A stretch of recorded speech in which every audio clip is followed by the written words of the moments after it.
Hello, I'm Chris Polychrone, your 2014 NAR President-elect. New mortgage finance rules concerning mortgage credit are scheduled to take effect early this year.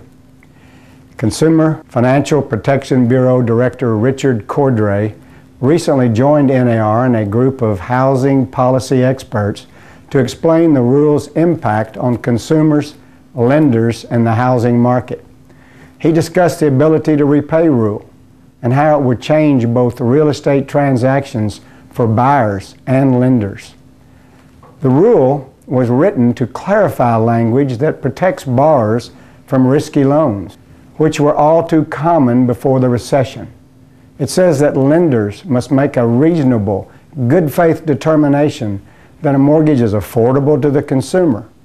While that may sound basic, the specifics are actually very complex. So there are three main categories of qualified mortgages. The first is any mortgage that has a debt-to-income ratio of 43% or less, which is quite a high number by historical standards. I think for years we talked about spending no more than about a third of your income on housing.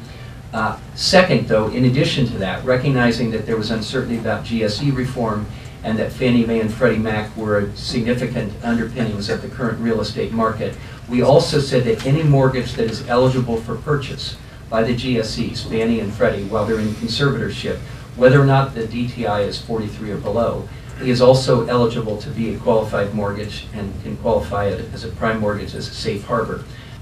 Third, in addition to that, and this was after we finalized the rule originally in January of 2013, we recognize that for many smaller creditors, in some parts of the market, particularly in rural areas and small towns, they are the key part of the market, and that they did not cause the financial crisis, and that they lend responsibly. And so for mortgages that they offer, that they keep in portfolio, that may be customized to particular personal circumstances of borrowers and customers that they know well, and they know the community well. For those servicers with $2 billion or less in assets that offer 500 or fewer mortgages per year and loans they keep in portfolio, those would be deemed to be qualified mortgages as well. We had a very productive session and pledged to keep working with participants to monitor the results and continue our discussion. I said it to the realtors and I say it again to you today. As we go, tell us what you're seeing and finding in the market. Tell us what your actual experiences are. I promise you that realtors will be your boots on the ground, and we will be your sounding board. This event showed the power of realtors to influence public policy for the good of our members and consumers.